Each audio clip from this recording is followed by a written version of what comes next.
much fun. Call Crowning Touch when you're in a pinch, and they will get it done. Moving,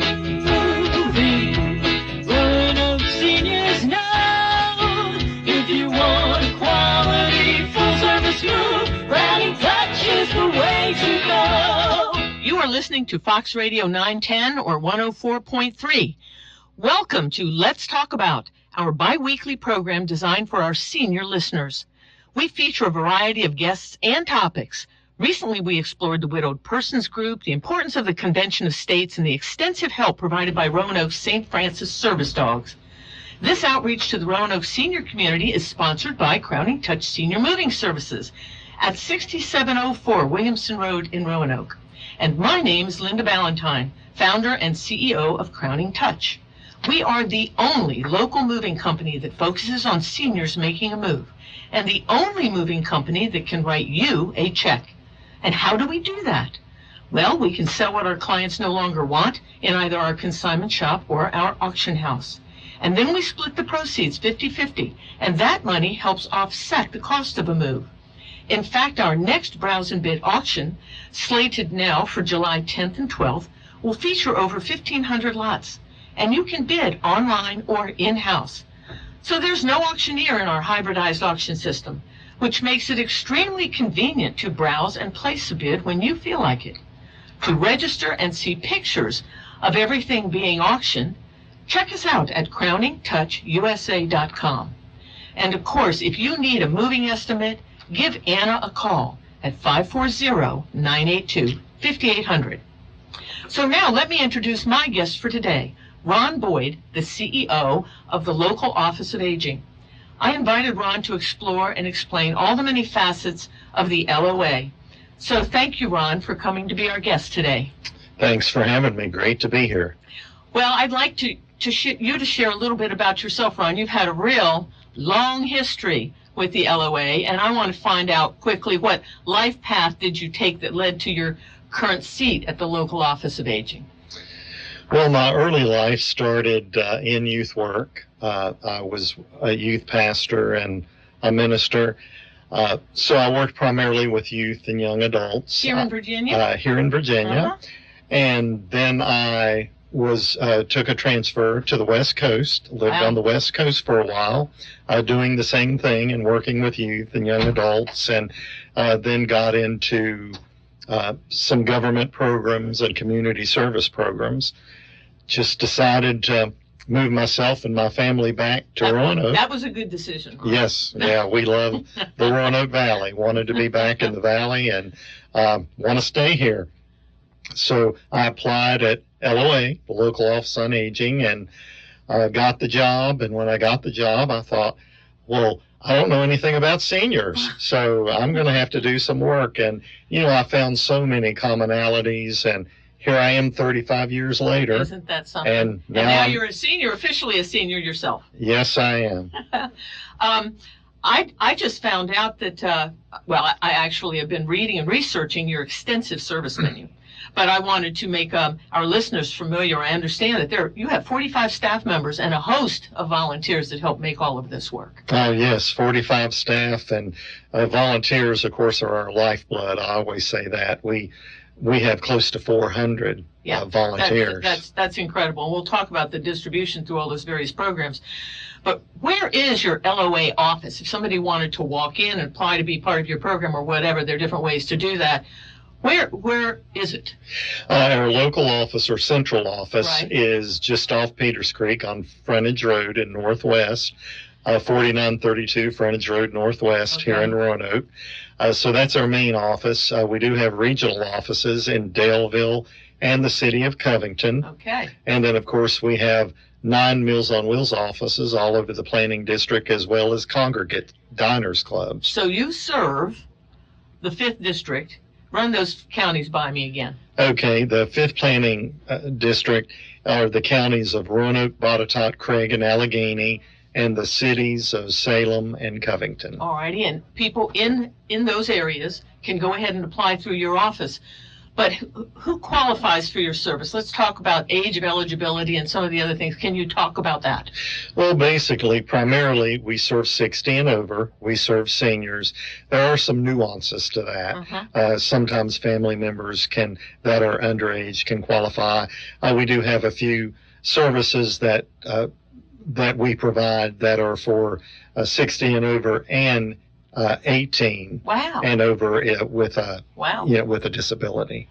I understand that you received the bulk of your funds from legislation. That Older Americans Act was critical, which passed in 1963, and then there were subsequent amendments in 1973 that all set up the DARS, which is the Virginia Department for Aging and Rehabilitative Services. All of that legislation ended up funding 25 different area agencies that are broken out in terms of the districts, correct? Correct. And so no one's stepping on anybody's toes, Right. but that's the complete service for the Commonwealth. Right. Alrighty, and then you all receive funds, but where else do the funds come from? Tell us. Well, the bulk of our funds are federal and state. We do get local jurisdiction money. We write grants. We do get other funding. Sometimes we apply for our own federal grants or state grants, for that matter. We have a lot of donors, both individuals, and then we have organizations, churches that support different services. So we have a lot of people that donate to us. Yeah, that's a pretty important budget you've got then, because you have to maintain that. I heard you recently hired, the last couple of years, a development director. Right. So that to help, raise those funds, because isn't money getting sort of tight governmentally everywhere? It is with everybody. That's correct. But especially we had a lot of pandemic funding, and that is winding down and will end for sure 9/30 of this year. Wow. So then we'll be back pretty much to level funding. Alrighty, so if somebody has extra money, you're ready to help put it to good use. It's No, out of the way. absolutely. We've got long waiting lists on a number of programs. Well, as long as you are getting the money, then your goal is to try and provide the services for free, since you are a nonprofit, correct? Right, correct. And some of the services that you might have to charge for, and we'll get to those, would be on a sliding scale. In other words, people would access services for a lot less than they could if they went out and hired somebody privately. Right. We have only about 4 of those programs that we have to have, and we have large waiting lists for all of those programs. So we do have, if some people have a higher income, Right. But it's still cheaper than if they tried to get it I got on you. their own. If somebody has a higher income, are they still allowed to go ahead and apply for some of these things, even if they need help?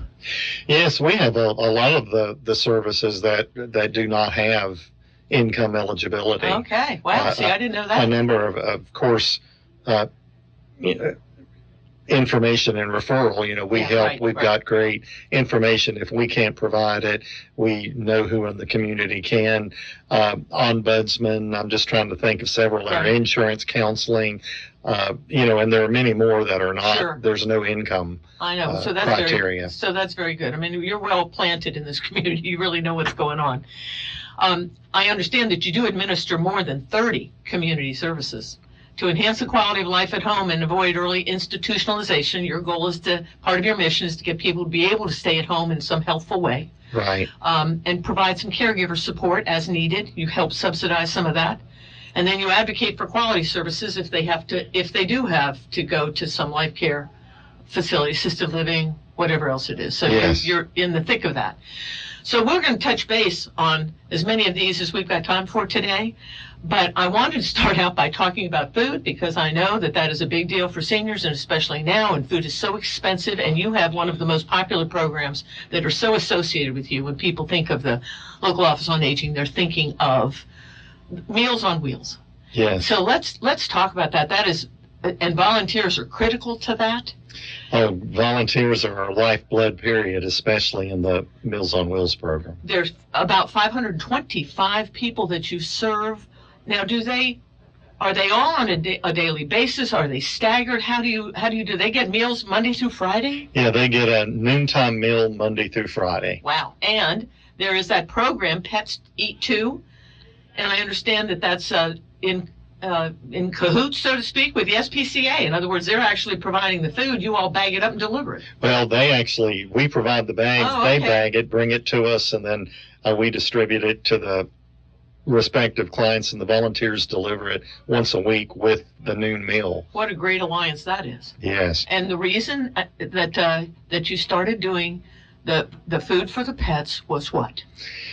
Well, we discovered it's probably almost been 15 years ago. We realized many seniors, their pet is their only family member in their home, sometimes anywhere near them. Wow. And so they were sharing their noontime meal with their Aw. pet because they couldn't afford the food. Wow. So that was a great collaboration with the SPCA to take care of their pet as well, I know. which is their family member. How fantastic. Wowee. So you not only get somebody giving you a smile when you walk in the door, but you get a tail wag for Yeah. your efforts as well. You have some other great programs. One is nutrition education and counseling. Now, you would think that people that were seniors, by the time they were seniors, they would know how to eat. But probably a lot of it is affected by the fact that they don't have much money. And so they have to rethink or maybe leave some habits behind. It's not all about chips and soft drinks anymore, right? I mean, Right. Well, and sometimes it's about what you have.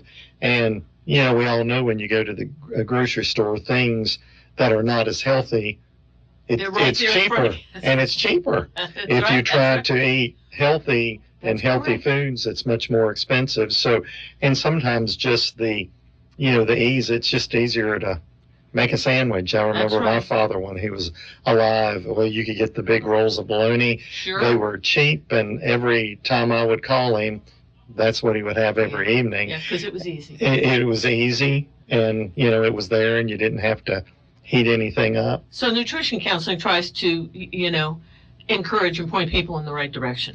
Yes, and we've got a registered dietitian that helps and works with them, and some of them need, like Ensure, they need things that, You get boosted. that boost, so it's very helpful. Yeah, that's terrific.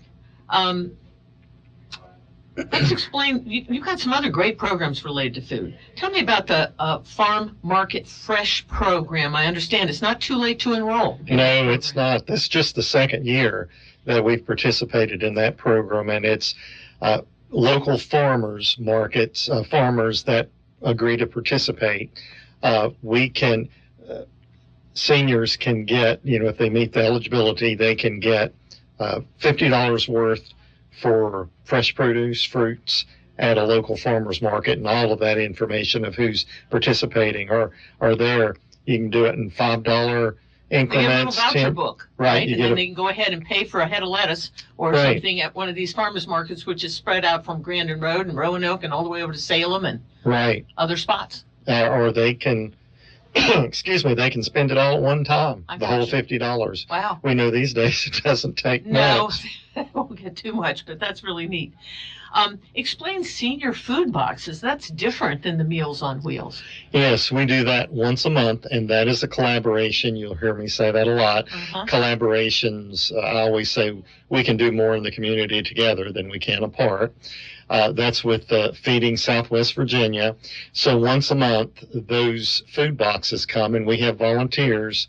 Again, we're very volunteer dependent that distribute them. Wow. I think it's close to 400 to 500 that they're large boxes that are distributed by volunteers every So month. does that mean you need men for that project? I mean, are they carrying these things up to the third floor of some apartment? Well, somewhere? some of them, but Wow. we have a lot of ladies too. They're just hefty, they're staying about in shape, delivering food. they're about 35, 40 pounds. Yeah, wow. We've got companies, civic groups, individuals. We've got couples, churches, you name it. What a great thing. Yes. What a feel good, that you get. Soup for Seniors is also very important. It's something else that you're really known for. I know things get collected all over the place. You collect stuff for about a week. Tell me all about that program. It's in February. Right.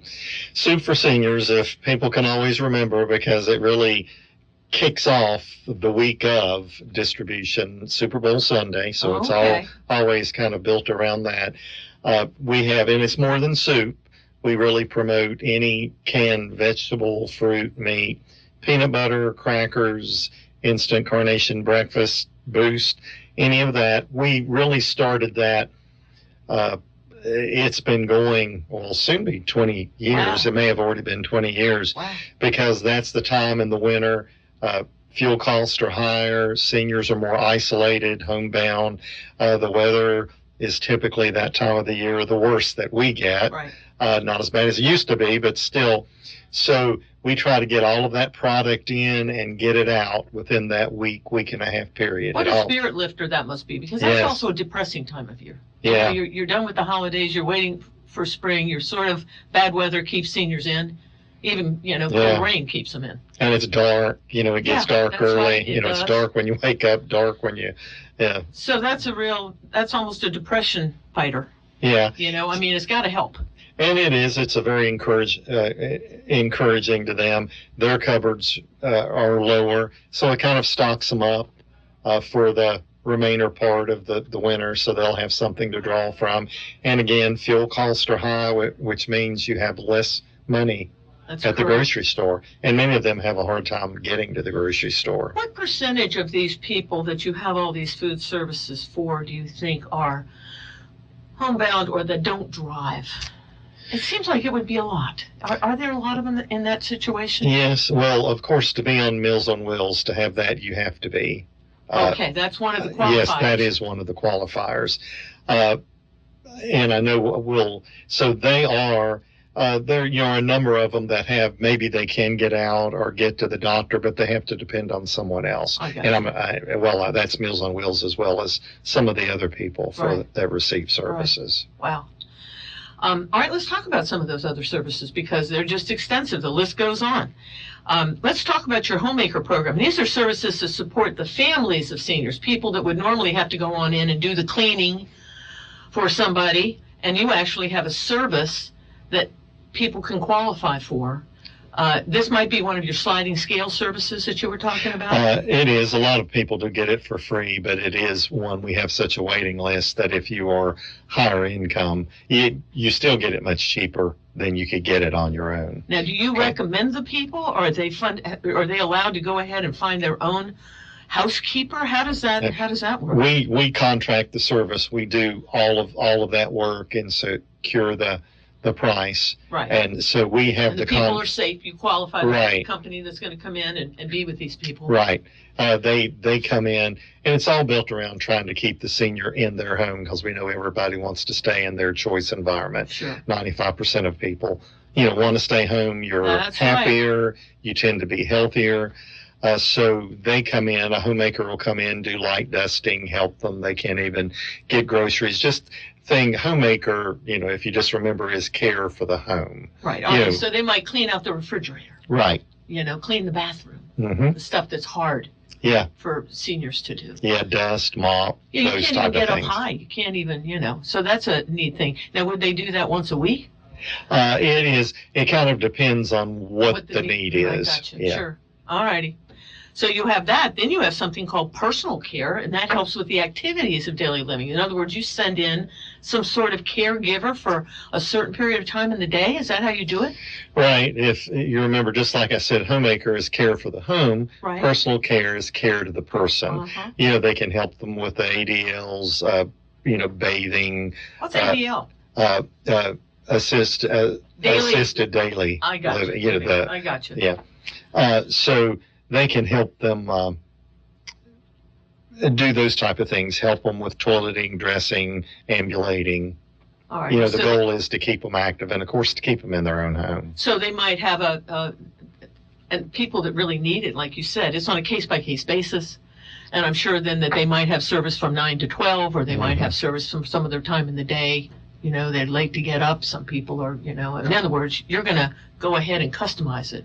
Right. For them based on what they need. Yeah. To the best of your abilities. Right. And the whole goal is to keep them from being institutionalized, to keep them in their choice environment for as long as you can. What a project. Critical to people staying at home, because you've mentioned it, they can't get out. You have emergency transportation called vital transportation that you provide, as opposed to calling an ambulance. Right. You're talking about taxi cabs, the radar van, and volunteers. Is that right? Well, now we have our through our vital services, which is rides to the doctor, Oh, wow. rides to the pharmacy, and rides to get your groceries. we Wow. actually provide that and it is door to door. So you've got Wow. to be able to emulate door to door. We got congressional spending, so we began that service. We've been doing it about a year now, and we've depleted our waiting list Wow. because of the provision and hired drivers. So that program is specifically to the doctor to proceed. I got you. Critical stuff. Yeah, critical stuff, and of course it's not necessarily every week. We have to limit it at times depending on funding. Does that driver wait for them? In other words, if you go to the doctor, you're going to go, is that car going to be sitting out front? Well, if it's like a doctor's appointment, they'll come back and get them. I got you. Or call them when they're ready. We try to keep, multiple appointments going. Now it is door to door. Now, but we also have assisted transportation, which is emergency medical, and that's specifically for people that would need a SMA to send door to door, Okay. not door to door, get their medical appointment, they help them get their prescriptions, get back home, and help translate, I get you. what the doctor said. They still have to be able to get in the vehicle. Correct. And get out. Right. Does radar have capacity for people in wheelchairs too? Well, they do, and we do have some clients that we use LEDAR for because options aren't. I got you. You've got to be able to get in unassisted. So how much are you setting down? You're saying weekly? Well, logistically, to how many people you have to give reading notice, notice? With other services, I think it's 24 or 48 hours, and sometimes it changes somewhere in there. So very fluid. You've got a lot going on. You have a lot going on. Let's talk about the dementia. France, I understand that's just a 1 hour session. Provide some counseling for somebody who's facilities. Right. Dementia, relative. To help them understand, we allow community partners to help understand there are some things that you don't recognize other than memory loss or memory lapse. There's a lot of ways that you can communicate, address them, Right. because, as if they were to decline, like we had something for our staff and things that I hadn't even realized lately, how you address them or wave, or like if you're Oh, trying wow. to describe something, Uh-huh. you've got to, be very specific, and the gestures you use Wow. and how closely you use them to where they can see them and they know what you're. And probably things not to say, or ways to deal with Right. people, not to scold them, for instance. Yes. Or that type of thing to just could trigger a bad effect. And, their cognitive abilities may be limited because of the dementia. Sure. So, the communication is key. You may be asking one question, but they're hearing something totally different. I got you. And so, the way that you can communicate or even wave at them, like one of the instructors, is when you wave, keep your hand Up close to your face, Yeah. because their focus area Oh, for goodness is, sakes. we use our hands way out here, Right. but they can't see that. Oh, So, for goodness sakes. and asking permission, like, even if, you're going to assist them clothing or whatever, asking their permission, making sure they know what you're getting, not just doing it. Right. Wow. Those are really Yeah, it's pretty. stuff that you wouldn't think of. No. I was thinking, what can you learn in 1 hour? It sounds Yes. like you can learn some really critical, important stuff. Now, do Okay. they go ahead and give that? Is that a course that's held at a regular time and place, and then you just sign up for them? Are they doing this every month, every 2 weeks? What are they doing? We do it as needed. Our ombudsmen are over it, and of course they're working with facilities, and so they try to facilitate as needed, and they can do coaching I got separate. I got you. Let's talk about the caregiver resources, and this is daytime stuff, right? This isn't overnight stuff, right? There's the daytime hours, but the point is to provide respite and a peace of mind so that someone can leave the house if they're a caregiver and do errands, run to the grocery. So you actually have somebody coming on in to sort of sit with that person? Is that what happens? Yes, and we've been working on a checking program, kind of a. What kind of program? Well, it's called checking. That's misleading. We hope to at some point utilize volunteers, but that's a whole process. That's kind of a new program. We have caregiver supports that we try to to help caregivers, similar to the dementia friends, to help them refer them I got to you. counseling, because if you're a caregiver, there's a lot of stress there. There is a lot of stress there. All righty, I understand that you also you have a fascinating program that I just love, because you collaborate with the Free Foundation for medical equipment. In other words, if there are seniors at home and they need walkers or wheelchairs, and for some reason they aren't qualified through Medicaid, or maybe they've already gotten one, but they need another one. I have no idea what the circumstances Yes. might be, but they can contact you. Yes. People are providing you with these things, and you're another collaboration, fantastic collaboration. Tell me a Yes. little bit about that. Well, we've had that all along, and of course we have limited space for storage, and of course we didn't repair things. We tried our best, but it's probably been over a year now, maybe a couple of years with the Free Foundation. Even if people donate items to us, it can be canes, it can be walkers, wheelchairs, toilets, Shower benches. Yes, yes, any of that. So even if they donate it to us, we get it to the Free Foundation. They'll repair it, sanitize it, get it ready, mark it, that it's ready, and they'll bring us back inventories so that we can provide those to seniors, to family members as needed. It's been a great Does that go for collaboration. some of those boots and other rehab type of facilities that are very expensive if you go buy them? I mean, do they rehab any of that stuff or clean that up, or some No, of them are hardly used? right, yeah, no, I'm not sure about that. Okay, so if there are people out there listening that have, because you go through episodes in your life and then you no longer need those things, and you may not Right. need them anytime soon, or somebody passes away and then you go to clean out the house and then there are these things. So now they know that you would be a great depository for those things. Yes. You would gladly take them, or they can take them right to the Free Foundation and save you that step. Yes, absolutely, Does yeah, the Free Foundation Great. pick up? they do, Okay, so all they have to do is pick up the phone. yes. Right? I wish I had the number for the Free Foundation. I don't, but I do have your number, which we will give here as soon as we include just a couple more things. We have a couple more minutes. You also provide legal and advocacy programs. So if people are unable to qualify for legal aid, Hmm. or they can't afford a private attorney, but they have some issues. They might have an issue that might need an ombudsman, where they might have some relative in a nursing home and that person isn't getting the proper care, and they feel like they need to do something about that and report Right. that. They can call the local Office of Aging. Is Yes. that correct? Yeah, well, we have an ombudsman specifically with people that are institutionalized or that are receiving services, long-term care services, whether in their facility or not. They can mediate and advocate. But our legal services, we actually have an attorney that can do powers of attorney, living wills, and advance directives. Yeah, see, that's fantastic for people. You also have insurance counseling. I'm going to run through these. We only have another minute.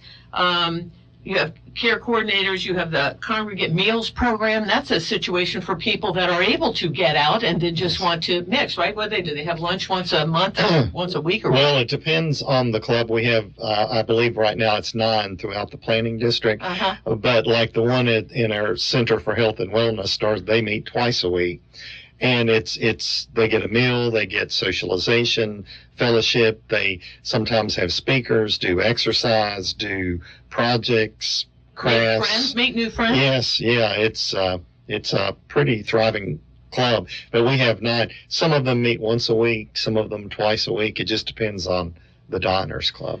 And then finally, there's the Care Transitions Program, which you work with an MCO, which is a managed care organization. And that's one of the things here. For people who are listening, you want more information from the LOA, go to their website, www.loaa.org, or call 540-345-0451. And I just want to thank you, Ron, for being here today. It's been a real pleasure and a real blessing to have you, and I think we've shared a lot of important information. So it's time to say goodbye. Now that we've got all this information about the LOA and the myriad of services they offer, I want to remind everyone to please join us again at noon on July 12th for another edition of Let's Talk About, sponsored by Crowning Touch Senior Moving Services. And don't forget, to check out our consignment shop and our July auction coming up at crowningtouchusa.com. We have lots of tools, appliances, outdoor and indoor furniture, toys, lots of art and jewelry. And thanks again to Fox for Roanoke Seniors. Moving, it's not very much fun.